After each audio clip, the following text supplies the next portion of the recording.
All right, guys, the last thing we need to do to prepare for our time together on Sunday night is to talk about the plan for transformation and kind of review the thoughts that we did in the fall. Hey, Jackson.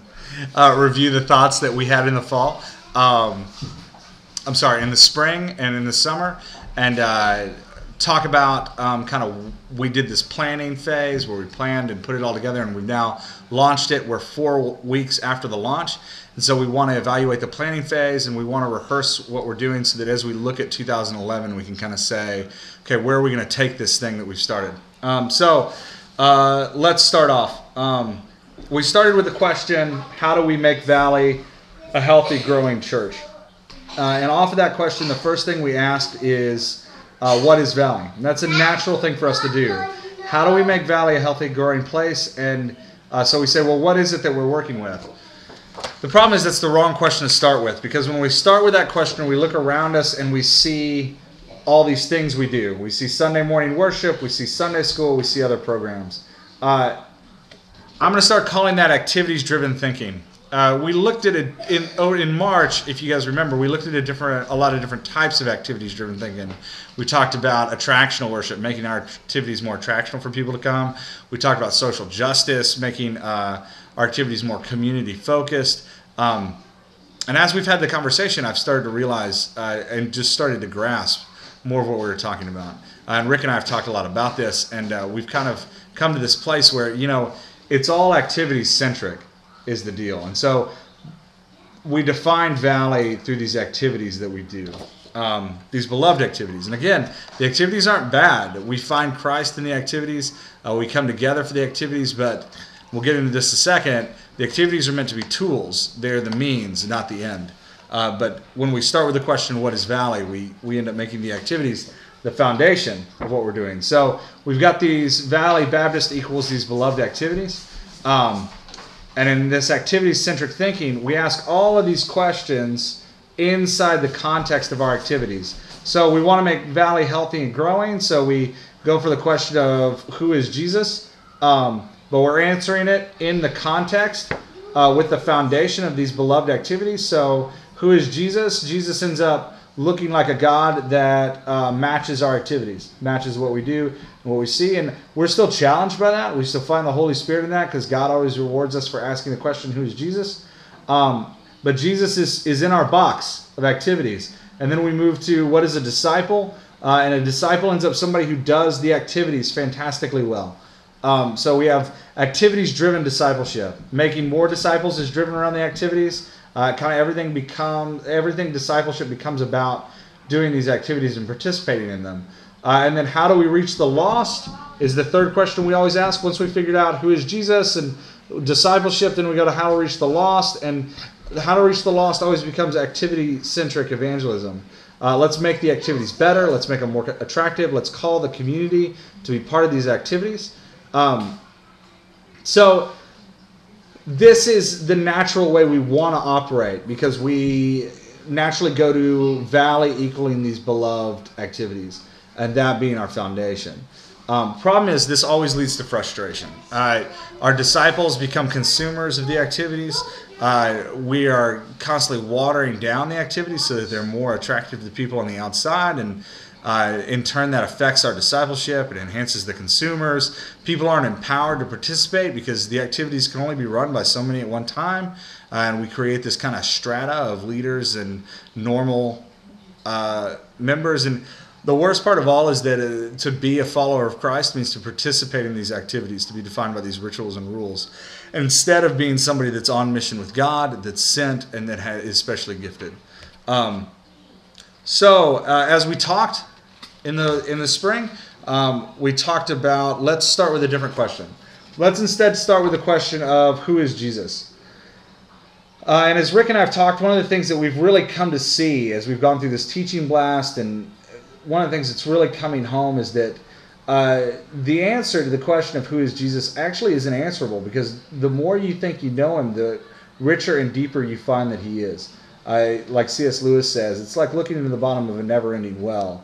You think you see the bottom, but then you realize you've just scratched the surface at who Jesus is. So after we ask who is Jesus, we ask what is a disciple? And through this processing, we've kind of come out with the phrase, disciples imitate Jesus, or disciples are imitators of Jesus. And so we ask the same question again, how do we reach the lost, or what is our mission in the world? How do we go about being on mission with God? And this is that answer of love like Jesus. So it's key, we talked about in March, that none of these answers are new. This is kind of our historic Baptist thinking. This is who we've always been, but we've never started with it as the foundation of our planning and our activity. So what we want to do is, when we finally now can ask the question, what is Valley? When we come to the question of what is Valley in the context of all those other questions, we get this Valley as a people who imitate Jesus and love like Jesus in the world.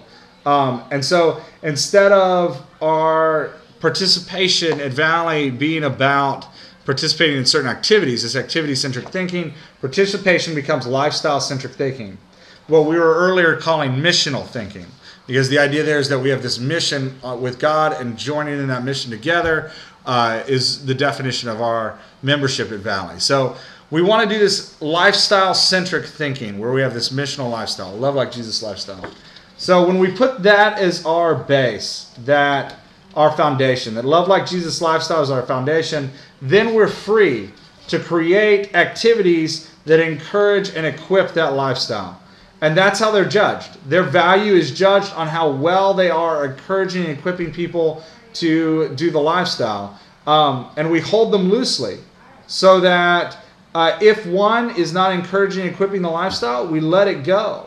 And we involve people in other areas that encourage and equip. It makes leaders servants, because our job, Rick and I had a fantastic conversation about this yesterday.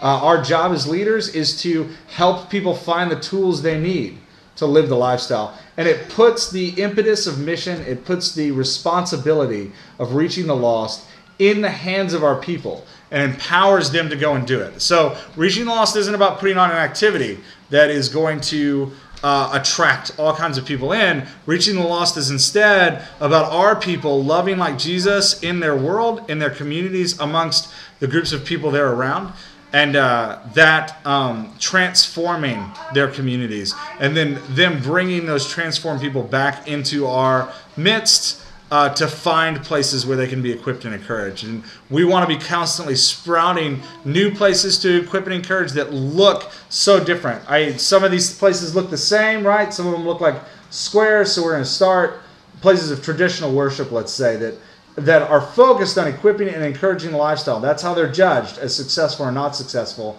But then some of them might look different. Some of them might look like a group in a coffee house, or some of them might look like a gathering of college students. And that's the dream. That's where we want to head. So we said that's the dream. That's where we want to head. It sounds great. Missional thinking. We love it. So we came into so I want to chart it and talk about where we are and where we're going. So if we have on this column right here, this axis, number of people, and on this axis down here we have activities-centric thinking versus lifestyle-centric thinking.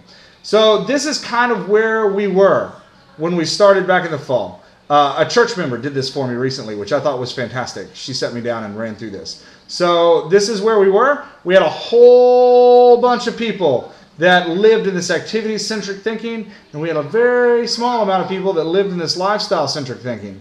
But this is kind of where we were. And we said that this is what we want our future to be, right? Everybody living in this lifestyle-centric thinking, and very few people over here in this activity-centric thinking, understanding that we're never going to kill this, that people have grown up in it, they've lived in it, they're never going to let it go. And that's okay. We want to love those people where we are, but we want to really maximize the amount of people that understand the lifestyle and think that participation in Valley is all about the lifestyle. So this is where we want to be, and this is where we are. Got it? Where we are, where we want to be. Where we are, where we want to be. So we came up with this plan for transformation. It had twofold. We said we just couldn't flip it. We just couldn't all of a sudden start judging our activities based on lifestyle, because a lot of them will go away if we do that, and our people will freak out. We can't start changing stuff because they're tied to it, and it's just wrong. So this is what we did. We said we're going to create this teaching blast that's going to push people this way, and we're going to create this new group over here that's going to raise the amount of people in this activity-centric lifestyle. I'm running out of time here. Dang it.